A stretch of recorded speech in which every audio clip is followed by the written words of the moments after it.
he's like got this bewildered look on his face. His hands are in the air. He's these big like snow mitt hands. He's like, Yeah.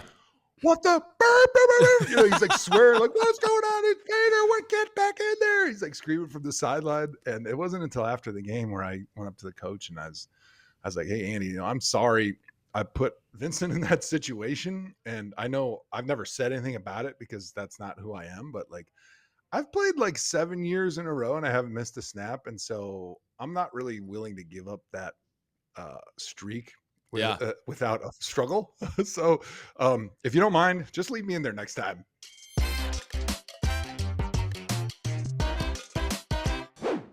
How's everything going? You doing well? Good Thanksgiving?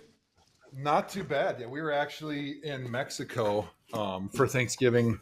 I saw you were playing a little frisbee. Sister, yeah, which is like my sister and her family brought that to me and my family, and so now it's like a good rivalry between my sister, my wife, and then me and my brother-in-law, who's her husband. And so we bring that everywhere we go. And anytime there's good beach, good water, we always try to play it in the water because it's always a little extra fun. So have you ever played that? The game is just amazing. And now my kids have taken to it. Of course, they don't get to drink like we do, but absolutely. It is a great game. It is a great game. I mean, you can take the guy out of Wisconsin, but you can't take the Wisconsin out of the guy, especially when you're going down to Mexico. Bringing your own frisbee, now that is a power move. Did you like mail it there, or what would you do? Or is it like a collapsible thing? It's pretty collapsible. And the good news is when you go to a warm weather place and you're a guy, you have like a pair of swim trunks, flip flops, and like 2 polos. And then that's all you need for the week. So you have plenty of room in your suitcase for frisbee, for additional beers, for more beach beer, more beach games. Beers, all the beer accessories. I absolutely love it. Well, Joe, honestly, I'm so super honored that you are taking the time to come on the podcast and talk with us. And just honestly, when we met a few months ago, obviously Hall of Famer, stud football player, Wisconsin guy, of course. But yeah, I mean, such a nice guy. I had to kind of remind myself, I'm like, I'm talking to a Cleveland legend right now. So I really appreciate your time and how generous you are with it. Hey, thank you for having me on. I'm really happy we got to know each other a little bit, and I'm excited to come on the podcast and continue our relationship, get to know each other a little further, dive a little deeper here. Yeah, okay, so welcome to Austin Love's therapy session. Let's get this rocking. So for anyone that doesn't know, we got Joe Thomas here, the newly inducted Pro Football Hall of Famer, but before that, the pride of Brookfield, Wisconsin, also Wisconsin Badger, and of course, Cleveland Brown, an absolute Browns legend that we have here. And yeah, Joe, I mean, the last time we saw each other, we were talking about was like 4 days after your induction. Time has passed a little bit more since then. Actually, before we get to that, I do want to get to what you're coming to Cleveland for in just a few days. We got the Candy Cane Ball at Truss at Intro. Tell me about that, how you got involved in that, and what you're looking forward to with the event. Yeah, so actually the developer of Truss, Mark Bell, was one of my teammates at Wisconsin. He was a tight end. Really? We became good friends. And actually he ended up marrying one of my track teammates that was at Wisconsin. So it's a big Badger love fest. I married Badgers are taking over Cleveland. My goodness. Right. Yeah. So my wife was good friends with Tara, who's his wife. And so they, out of nowhere, like they were living in Chicago, were like, hey, we're going to develop a property in Cleveland. And I'm like, absolutely, as you should, because Cleveland's amazing. And they're like, no, actually, we searched the whole country and we were looking for kind of the best up and coming opportunities to develop in these cities that are really growing quickly, that have a perfect young demographic, that are moving back downtown. And they identified Cleveland as their first location. Perfect spot, obviously, where they are, Trust Building, right across from the now I can't West think Side of the name Market. of the food market. West Side Market. Yeah. For a second there. West Side Market right there in Ohio City.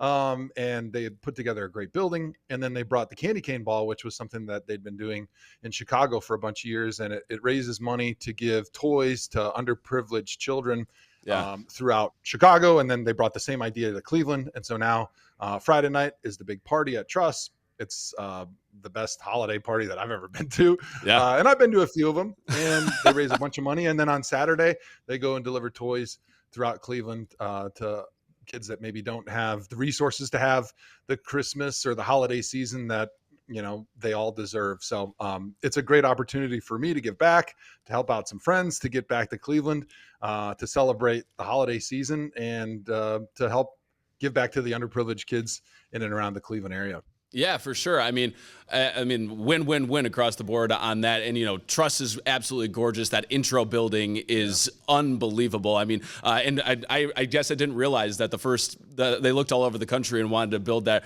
right here in Cleveland. I think that says a lot about our city as it continues to grow and grow in popularity. That's unbelievable. And I've been able to get to know the one of the managing partners there, Dan Whalen, and it sounds like they're going to keep kind of building all of those intros across the country. So I mean, it's a pretty stellar building. Speaking of Christmas, what are some Christmas traditions that you and the family do as you got little ones of your own? What do you guys look forward to there in Wisconsin? Yeah, so Elf on the Shelf started today, which is Oh, December 1st. I'm not yes. sure if this is a live show or if this is going to be evergreen or whatnot, but thank It's you for taped. being Yeah. gracious. And I was a little bit late because I got back from my workout this morning. I'm fighting a little bit of a cold, as you can probably hear in my voice. And it's the first day of Elf on the Shelf. And of course, my wife forgot that it was the first day of Elf on the Shelf. So it was like a mad panic trying to cover up our bad deeds of not pulling out the elf last night. And so we were in a little bit of a rush doing the Elf on the Shelf this morning. But I think the two biggest traditions that we have is right after Thanksgiving, we go and we cut down our Christmas tree. Clark Put it Griswold up in style. the house. Yeah. Yes. And then what a transition. You're a definite media pro. Then we watch Christmas vacation as a family. And it's lovely. We probably watch that 2 or 3 more times. And then there's this list of movies we always have to watch. I don't know if it's like that in your family, but it's Home Alone, Christmas Vacation, Elf. And then mom and dad always watch Bad Santa on Christmas Eve after the kids go to bed and after all the presents are squirreled away under the tree. Yeah, I'll tell you what. We are from like the same family essentially because we were, being with all boys, we did not. My parents made the mistake of trying to play games a few times with us. I have 2 older brothers that always ended up in a fight. But the one thing that we could always agree on is that we love Home Alone. We love Home Alone 2. We love Christmas Vacation. Those are our absolute go-tos. That's where the family could get together and there's no bloodshed. So that's and now that speaking of kids, I'm not a dad yet, but my brother's kids and my niece who's like 3.5 now, we were there over Thanksgiving. They live in South Bend, and she was asking, can we watch the movie with the little boy who gets left at home? We're like, yes, absolutely. You are being brought up the right way, girlfriend. Love it. I love it. That's awesome. The only thing that Clevelanders would probably hate me for is that we're not a Christmas Story family. Like we've watched it a few times, and we didn't really grow up watching it. I saw it a few times as a kid, and I like parts of it, but we just haven't really got behind it the way I feel like we should as a family that 3 out of my 4 children were born in Cleveland. They should really be behind the Christmas Story, I feel like. Joe, here's the PR for you that I've come to take. I love the idea of the Christmas Story movie. It's pretty good. I live near the Christmas Story house in Tremont, so I can't is it my favorite Christmas movie? Absolutely not. But I like the idea of it. But yeah, there you go. Perfect. I think that's a great PR answer. And that's what I'm going to start going with is, I love the idea of the Christmas Story, and I love visiting the Christmas Story house. It's just a magical place. Absolutely. There you go. So, as we were talking about before, we met a few months ago when, it was like 4 days after you got inducted into the Pro Football Hall of Fame. I mean, I could only imagine how tired you were and just the whirlwind that your life was at the time. But what a special moment that was for you, for your family, for the Browns, for the city, for the state of Ohio, like everyone involved. But, a few months have passed now. Has it now kind of sunk in before? I think it was super fresh. We were saying it was like, oh, it's weird for that to come out of my mouth. Has it sunk in a little bit more that Joe Thomas, Pro Football Hall of Famer? It has just a little bit more. Like you mentioned, the whirlwind of like 9 or 10 days that you're down in Canton is crazy. And you can't really even pinch yourself because there's so many things going on and so much celebration of you, which as an offensive lineman, I'm not really all that comfortable with or used to like celebrating me. Usually they're pointing the finger at me when I give up a sack or get a penalty. That only happened 30 times, so that's all right. Yeah, right. That's right. So I guess over 11 years we can, make amends over that. But Um, Once now a couple months has passed and you get an opportunity to like come back to Cleveland. I did an event with Union Home Mortgage, and it was an awesome opportunity to raise money for their foundation and a gala. And they asked me to wear my Hall of Fame jacket and my ring. And I think after having like several weeks where you just don't think about it, you kind of get lost in your normal routine with kids and work and stuff like that. And all of a sudden, I got a chance to like put the jacket back on, Yeah. put the ring back on, and I was like, whoa, I am a Hall of Famer. Like this did really happen. It wasn't just like some unsleep aided dream where I was just like hallucinating, because you never sleep when you're down in Canton doing the Hall of Fame festivities. And so it was really cool having an opportunity to put the gear back on and kind of remind yourself, whoa, I did something that very few people that have ever played football have an opportunity to do. And I think the biggest takeaway for me was when we were down in Canton, I wanted to make sure that I tried to make it as much about my teammates, Hmm. the people of Cleveland, and Browns fans. And judging by the people that I've had a chance to talk with since it's been over, like I hope that I did a good job shining the spotlight on those people, because certainly without the fans, without the people in Cleveland, without my Yeah. teammates, definitely, and then all the coaches I had helping me get there, like there's no chance that I would have even sniffed the Hall of Fame. Yeah, I mean, honestly, I actually, during my workout this morning, I went back and listened to it. And, the moment when you start talking about your parents and you get choked up there, that like, that's anyone with a pulse is like, that's just like, you could relate to that and just what parents do to sacrifice. But then the one thing that I did love and was kind of a unique thing that you did was have your wife introduce you. And I mean, what a fitting tribute to her, because, obviously everyone saw what you do, and people also don't understand. And, I only know a little bit about it, just of what it takes to be an NFL, player, and especially at the level that you were at, how much sacrifice that she had to do. What was that conversation like when you brought that up to her to say, hey, do you want to introduce this? Is she like afraid of public speaking? Because I'm assuming not, because she probably would have gone up and done it. Yeah, yeah. So she was actually a broadcast journalism major when we were in college, and she Yeah. did the radio color for the women's basketball games once she So she's stopped well playing versed. basketball Yeah. after 4 years. So yeah, so she's used to it a little bit. I mean, obviously she's not doing it now. She's a full-time mom. So there's, even for me, for a guy that's in media, like standing up in front of 20, 40,000 people in the stadium in Canton is a little bit Oh, for intimidating. sure. Um, and so when I brought it up to her, she was on board with it. And I said, I want you to be my presenter and I want the kids to be up there. And she was a little bit nervous, but I kind of reassured her that, hey, they're doing it a little differently than they used to. It's not you having to stand up there behind the podium and give a speech. Don't worry. Like, we're doing recorded messages. They want to make sure that they're tight, they're concise, they're clear, and they're heartfelt.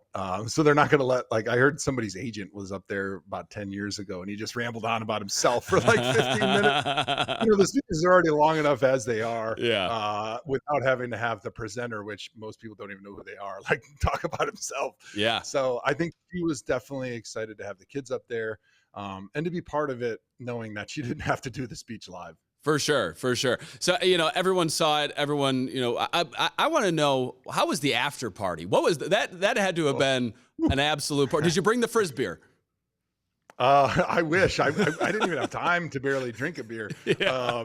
But there was definitely people that were celebrating. Actually, a lot of people that showed up that had been to other Hall of Fame parties. They gave me a great compliment saying, "Hey, this is the best Hall of Fame party we've ever been to." I love And it. I said, "Well, thank you very much. We're from Wisconsin, and I have a lot of adopted friends in Ohio, and we know how to Yes, party. We know absolutely. how to make the most of 20 below zero and snowing. We stay inside and we play drinking games, so we can handle this." And Yeah. at one point, towards the end of the night, it was even before midnight, my friends, all the guys, somehow found their shirts off. It was like a college wedding almost. It felt like where they tied their shirts together at a huge, like 20-foot rope, and it Yeah. turned into a big game of like skip rope. And Yeah. they were trying to take my Hall of Fame jacket off and tie it into the rope. And I was like, no, hey, I like to have a good time. I do not have any class whatsoever, but I feel like the people in the Hall of Fame might eject me from the Hall of Fame if I tie this gold jacket into your skip rope and start jumping over the top of it. Yeah, on a beer soaked dance floor. you're a Hall of Famer. If you know, if you want to be, I'm sure that they would probably give you another one. But yeah, I would maybe save the jump rope with the jacket for a little bit later. Maybe just, I think if you get some beers poured on it, then that's a little bit forgivable. But I mean, yeah, sounds like a heck of a party though. We had a great time, and the Browns were really awesome, footing the bill for the party and helping with the party planning. Oh, that's even better if it's a free Which was the party. best part ever. Yeah, there's Yeah. no way I could afford that. I mean, we had Tyler Hubbard come and play a private act for an hour. It was all the great Cleveland restaurants that we had show up. We had Fahrenheit making their breakfast sandwiches for people to go at the end of the night so that they had something Yeah. to cure the hangover in the Shout out morning. Rocco Whalen, man. Shout out Rocco That is an Whalen. MVP move.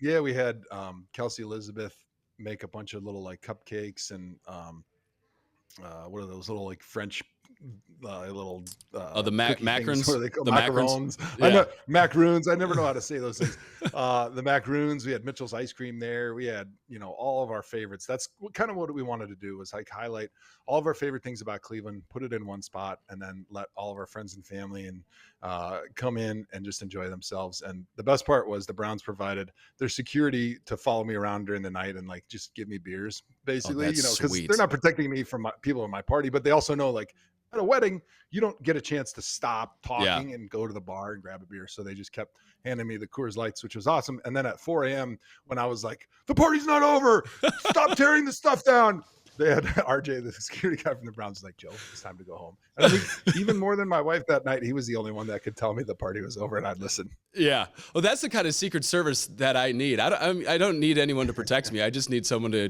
go get me beers, And Yes, exactly. I went to Iowa, and much like Wisconsin, there was always a we like our tailgates, we like our beers. One of my best friend's dads, he would come in for all the game, and at the time I was pledging a fraternity, so he and said, and because he was paying for all the beer, so of course I'm going to do what he says. He made me his pledge beer, his beer pledge, so that whenever he needed a beer, I went and got it. And I'm 31 years old. This has been like 10 years. Whenever I see him, I'm still his beer pledge. So I mean, as long as he's paying for the beers, I'm good with it. That's priceless. That's worth more than private jets, limo services, whatever. Nothing's better than being the pledge beer guy, or at least having one. Friendship and beer, man. Yeah. Now I need to find my own beer pledge, but that's all right. But now that everything's kind of died down, the parties, are at least the Hall of Fame parties that the Browns are sponsoring are over right now. I mean, we were just talking before this. You were texting me, "Hey, sorry, I'm running late. Got to get the kids out the door." Are you just like Mr. Dad these days? Besides doing some work with NFL Network, is just like immersing yourself with the kids? Yeah, I got a million things going on, which is fun because it kind of keeps my brain busy, active, and going in a bunch of directions. And so I try to make the kids the priority, family priority. I coach my son in flag football. I coach my daughters Awesome. in track in the spring, and I like being the dad that can help with homework at night. So it is great being around. And then during the day when they're at school, I'm working on my businesses. I'm working on the opportunities to give back in Ohio and Wisconsin. So it's really just given me a lot of satisfaction trying to make this stage, this chapter of my life, committed to being a great servant in my community, to my family, to my wife, to my kids. And it really gives me a lot of great satisfaction rather than trying to make retirement about me, which is super hollow. And that's, I think, why, you hear a lot of people like, well, retirement isn't what I thought it was going to be. I'm like, well, it's because all you think about is like, where's the next deer you're going to hunt or where's the next fish you're going to catch, which, hey, that's great for a little while, but eventually you got to make it about somebody besides yourself. Yeah. And what has been kind of the hardest transition for life after football? Because, you hear about all these athletes that have just dedicated, it's been their life since they were little kids that they play football, they play baseball, they play basketball, and then going all the way through, it's been their identity, it's been who they are, and have that trouble retiring and finding that purpose. What's been maybe the hardest transition for you out of football during this time? So I think I was blessed in a lot of ways. When I retired because I was just injured and I couldn't play anymore. I was so banged up, especially my knee, but my whole body, like it hurts. Like I get up and work out in the morning so that I can like move during the day. Sure. But I think the guys that struggle the most are the guys that still physically have the ability to play football, right? They're not injured, but they just don't have the talent anymore, right? They can't keep Hmm. up. And so as an athlete, you've always been told you can't do stuff, and like that has motivated you your whole life. Yeah, And all of a sudden, you're like the last person to admit that you just aren't good enough anymore, right? sure. And so I think those guys can tend to struggle a lot. But for me, like I was excited about retiring because I was hoping to lose weight and feel better. Like that was the big thing. So I never had this desire to like, oh, maybe I should come back. Maybe I should do it again. Actually, the opposite. Like I had those dreams. You know, everyone has the dreams that after they're done with school, like they're late for their final exam, or you know, they missed a class or something like that, and then they wake up. Yeah, For me, I had the dreams like, oh no, I have to go play one more football game, and I was like, oh no, there's no way I can do that. I'm gonna just be a heap of dust by the time the game's over because I'm so banged up. That sounds like it's gonna be so painful. sure. And so that transition, I think, was fairly easy, and especially because I had a lot of opportunities to stay around football, helping do a little bit of coaching, do some of the media work, and now in Wisconsin, I've got some youth performance training centers where we're training young football players, and now I'm going to go coach the Munich Ravens football team in Germany. So, like, when your identity is football, which it Yeah, is if you're an NFL player for a long time, your for whole sure. life, like, and that's gone immediately, you're not a football player anymore. And it takes a lot of times, guys, a little while to recognize that you're not a football player anymore. People don't see you as a football player. You may see yourself that way, but Yeah. that's not who you are anymore. Um, but I think having a little bit of that still in my life has really helped. And that's why I've loved the media thing, because you can pick and choose what you want to do within that football game, and then just having a little bit of that coaching world keeps your brain active and engaged with the things that are happening every week. And preparing for a game is a lot like preparing to do a broadcast game is a lot like the way you'd prepare to play a game, where you're Yeah. watching film, you're going through the steps of the week. And so I think keeping your mind a little bit still involved is helpful, even though you don't identify as a football player anymore. Yeah, and when talking about I've obviously seen a lot of your work on NFL Network, and then some of the color commentating that you've been doing. Is this something that you want to continue to even grow that side of your career even more? I love doing it. I want to make sure that in retirement, the commitment remains to my family as the highest priority. Yeah, And so I want to make sure that I can keep doing the media stuff, but not have it be something that takes away family time, which when you're playing in the NFL, you practice on Thanksgiving, you play on Christmas. yeah, Like the big holidays, they almost don't exist, you know? yeah, And so I even in my first contract with NFL Network, when I was doing Thursday Night Football, I said I'll do all the Thursday games, but if one of the Thursday games falls on Thanksgiving or Christmas Eve, like you got to find a replacement. I'm sorry, it's sure. not negotiable. And so I still remember my first Christmas Eve. They had like a slate of Saturday games, I think, and I was at home, you know, in my jammies, Yeah, like my like kids jammies. We all had matching jammies. I'm drinking coffee and we're eating pancakes, and I'm watching all my colleagues on TV for like 8 straight hours, and they're texting me all these very hateful emojis. yeah, But I at that moment I was like, you know, I'm really happy that I kept the priorities the way I did, because I don't want to lose the ability to work and work in football, which is it's hard to balance sometimes yeah. because as you know, like you don't want to take every opportunity you can, because if you don't say yes, like they're just going to find the next person and they're going to forget about you pretty quickly. But I also want to make sure that like that focus is on the kids, because they had been backseat drivers while I was playing in the NFL, and so now I want to make sure that they are my focus.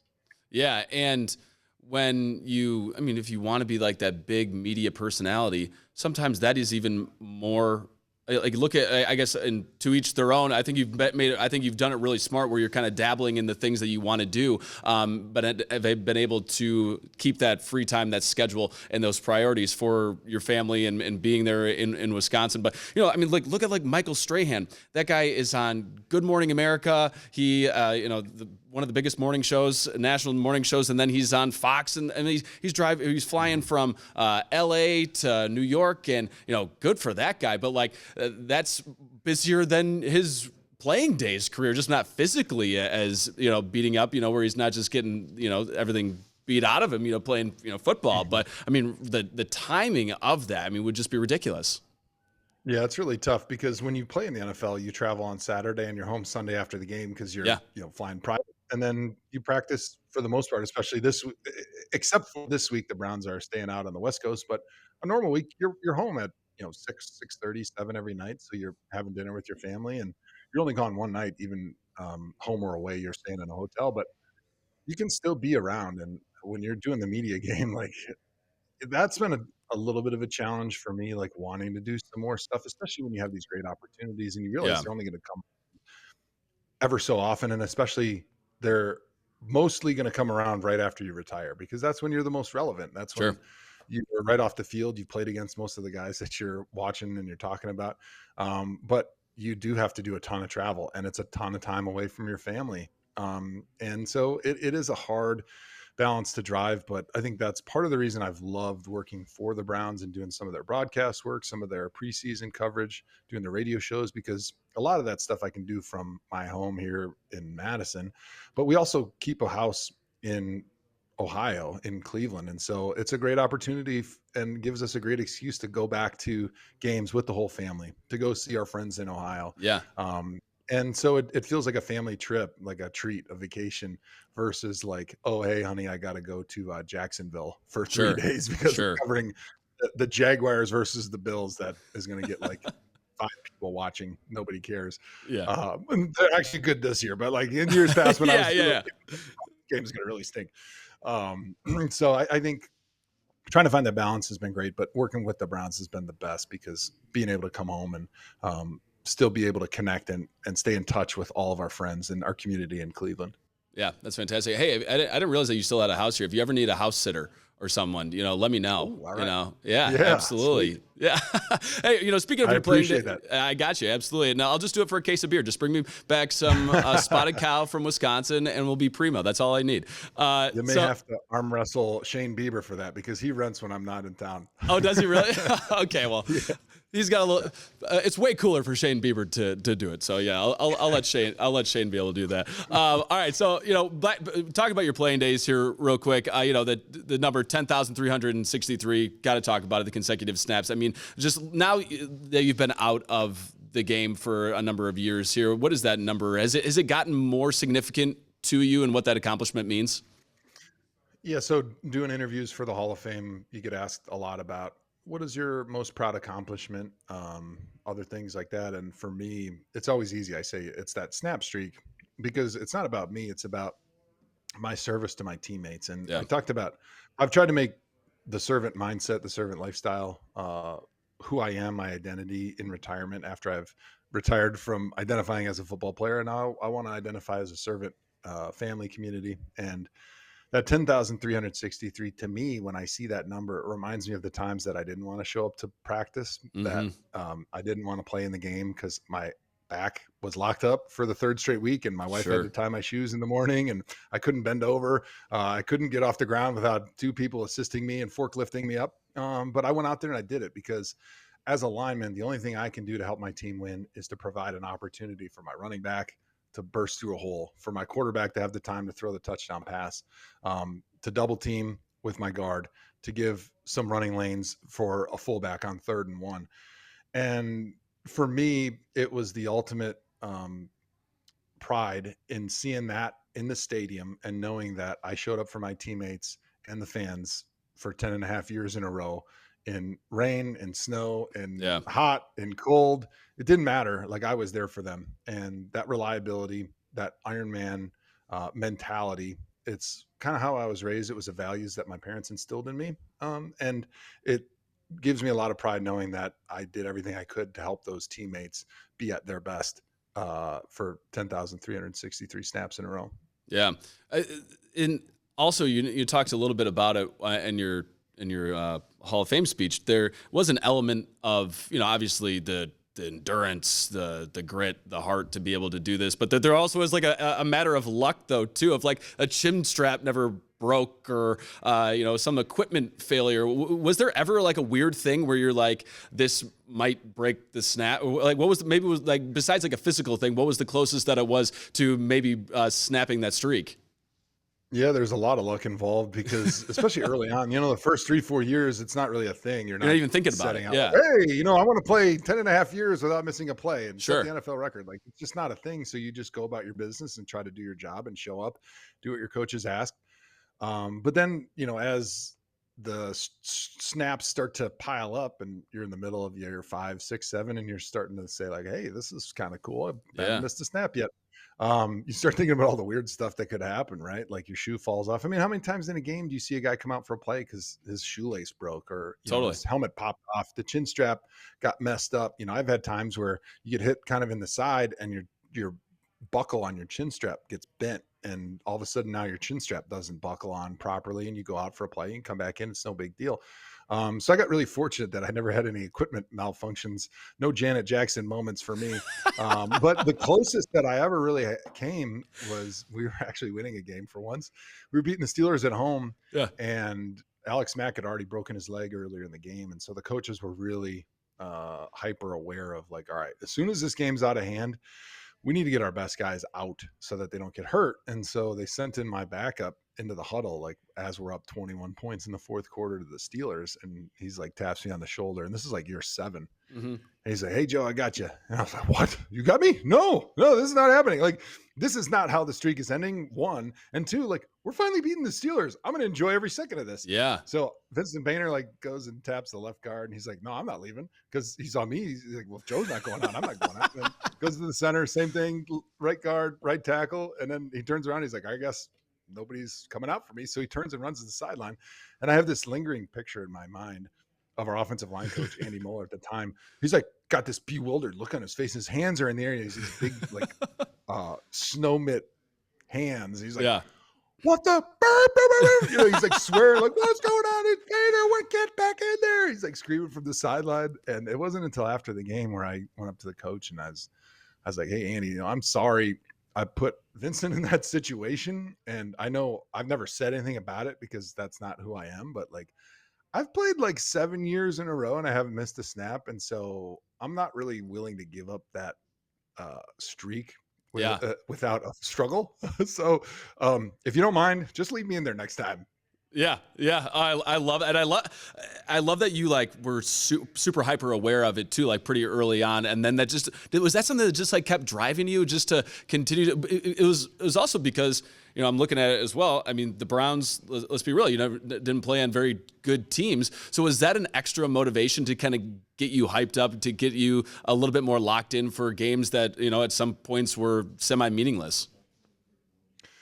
It was always part of the values that I was taught growing Yeah. up playing sports, from my family and from my coaches. Like, hey, if you can play, you go and play. Like, Hmm. there's no, oh, I, feel like I'm not ready today.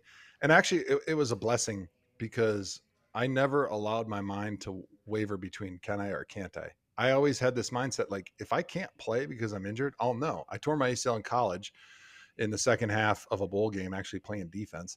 Mm. And I knew as soon as planted my right foot, I fell to the ground. I knew I tore my ACL. And so it was actually good that that happened, because then as the streak was wearing on, I knew that I would know.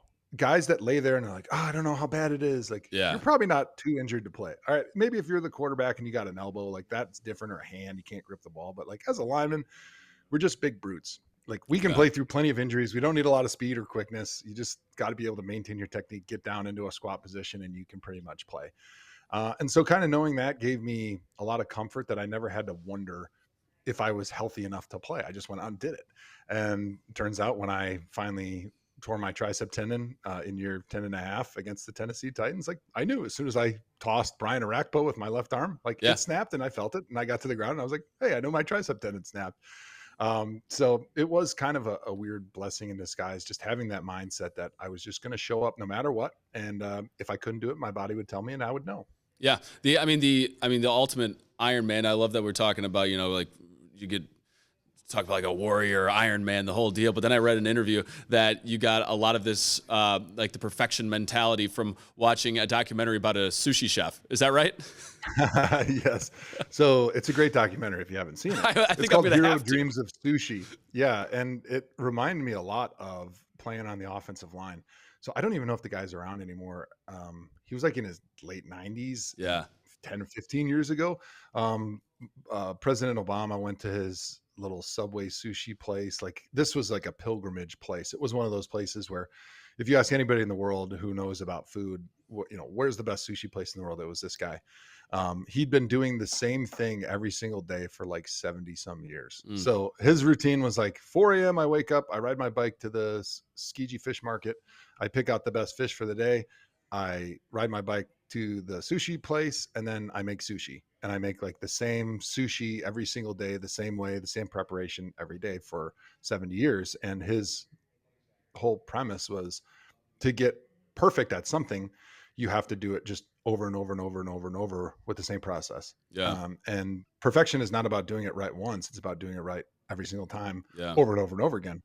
And so it was a beautiful show, but I did kind of feel bad for the guy. Like his son was on the show as he's the sous chef, like the sushi chef in training for like 40 years. He was waiting to take over. And the son was like, I'll just never be as good as my dad, no matter what happens. And he just felt like he was this failure. And he was probably like a Michelin starred sushi ref doing a sushi chef doing the same thing for 40 years, just toiling under his father, who was probably, can you imagine how tough he would be as a dad? Like the guy that does the same thing every day for 70 years with no days off, that would be miserable. Yeah. Well, now you know how all of your backups feel, never getting a shot. Yeah, I mean, I really appreciate all your time. A few more questions here, if you don't mind. I had to get this in because I've been enamored with this man after seeing him on Hard Knocks, one of your many coaches. I got to talk about Bob Wiley. Give me a Bob Wiley story. I'm watching him talk about. I fell in love with him. What an electric factory! Talking about how these guys like don't need to stretch because people in World War II, when they were storming Normandy, weren't stretching. Like that's unbelievable. I mean, what kind of coach was he? What was it like playing for him? He was awesome. One of my most favorite people of all time. Not just to mention one of the greatest coaches I've ever been around. And I feel super blessed. Actually, I mentioned I'm moving to Germany in less than a month. Yeah. And I'm going to coach the Munich Ravens offensive line on their American football team. And actually, Bob's going to be my assistant offensive line coach. No way. And so the Ravens, they offered me the position when I was there about a year ago, working for the NFL Network, doing the NFL Germany game. And I said, well, I can do it, but I also don't have any experience being a coach. I know how to play football, but like there's a learning curve, and I would love to bring Bob with me because I know, first of all, he's an incredible coach. He knows how to prepare. He knows how to write a script. He knows how to write a game plan. He's very good at looking at a defense and seeing their weaknesses. And he's very good at explaining how the mind works to players and connecting with them on different levels. And he's really funny. And those guys are going to have a great time. And I'm going to have a great time, which is what I'm doing this for. I'm not making any money going over to Germany. I'm actually losing a lot because I have to put my kids in private international English-speaking German school. I have to rent cars, rent an expensive apartment in Munich, which is like one of the most expensive cities in the world. So this is not a money-making opportunity. I want to have a great experience, and so I want Bob to be my assistant offensive line coach. So he's coming over with me. I can't wait. Although we're going to have to kind of tone down on the World War II and World War I talk in Germany. That may not go over quite as well as no more World War II references. Yeah, we're not Bob. going to talk about wars here. Yeah, we're going to talk about Bob, who I'll give you quick two stories. One, he was actually a fighter pilot. He never fought in combat, never flew in combat, but he was stationed out in San Diego, and he took off on aircraft carriers right around like the Vietnam era. And so he still has his pilot license, and he's got a private jet that he flies around the country, which is amazing. Yeah, he's like the most fascinating. He's easily the most interesting man in the world. Move over, Dos Equis guy. But my favorite quick Bob story is everyone loved him. He made our offensive line room look like a jungle because he said we were supposed to like block like gorillas. Like he thought they had the best leverage of any animal in the world. And so he brought in like palm trees and like gorilla stuffed animals. And every Thursday after practice, he would order Jets Pizza, which is a great, Detroit style pizza place. And one day somebody forgot to order the Jets, and he was like pissed. He's a big man. We were big men. We like to eat pizza. Jets Pizza is not healthy, but it's delicious. And in the middle of the meeting, he was so like sidetracked that we didn't have Jets that he calls Jets from like the phone in his office. And he's like, hey, is this Jets Pizza? And they're like, yes, sir. He's like, how quickly can you deliver me 10 extra large turbo crust meat lover pizzas to the Browns facility? He's like, I'll pay double. And he was serious. And he did it. And sure enough, pizza showed up before the meeting was over, and we all got to feast. And it just goes to show that when a man is motivated, he's willing to put his money and his mouth and his reputation behind anything. I love it. Oh, that's the Bob story that I needed for my day today. That's unbelievable. Joe, I will not take up any more of your time. Actually, I do have one thing. What's that? We talk about PR. What's PR? You have the best. I mean, you're probably the most beloved Browns player of all time here in Cleveland. What's something that you tell a PR move for a Browns player coming into the city for the first time, or anyone coming to Cleveland? Because there is a certain brand that you have to have for Browns fans or Cleveland fans to really fall in love with you. Yeah, I mean, I would just say, first and foremost, understand that this is a blue collar, working class city that loves their pro sports and their team probably more than any other city in the country. And yes, they want you to win. They're dying and they're starved for a win. And if you're able to turn it around, like you will see something in this city unlike anybody else has seen anywhere else in the country when they won a Super Bowl. But more than anything, they want to see you reflect their values on the field. So they want you to hustle. They want you to play hard. They want you to give great effort, because everybody that goes to those Browns practices in Berea in the summer, that goes and sits in 20 below zero in January with a 30-mile-an-hour wind blowing off the beaches of Lake Erie, like they are dying to be on that field wearing an orange helmet and doing what you're doing right now, getting paid millions of dollars to do it. So never lose sight of how fortunate you are to be able to wear the Browns helmet and the Browns jersey, and understand how much the fans will love you if you go out and just do the easy things, the things that take no talent, and reflect the values of the people of that great city. Yeah, absolutely. Joe, thank you so much. Last question. What's your favorite restaurant in Cleveland? Oh, well, I got to Mission shout Barbecue. out my Besides Mission Barbecue. Mission We just Barbecue. opened a new one in Westlake. There you go. Yeah. It's easily my favorite, of course. But outside of that one, I love the new Fahrenheit. We just went down.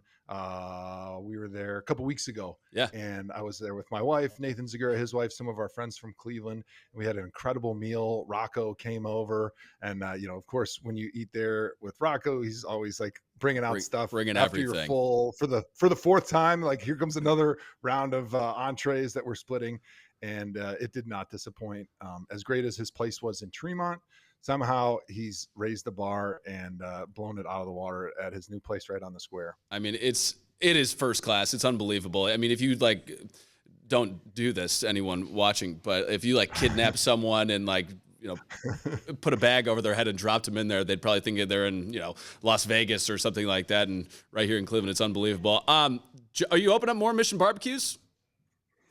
We are, yeah. So I mentioned we just opened the one in Westlake in the fall. I actually had a chance to go there with my Hall of Fame jacket on and say thank you to all the new employees, the new team members there. And we're opening them more all the time. Ohio, Michigan, Pennsylvania have been some of our best locations, because I think our brand of service, of giving back to military, first responders, police, EMT, firefighters, I think it really resonates with the people in the Rust Belt area in the Midwest. Yeah.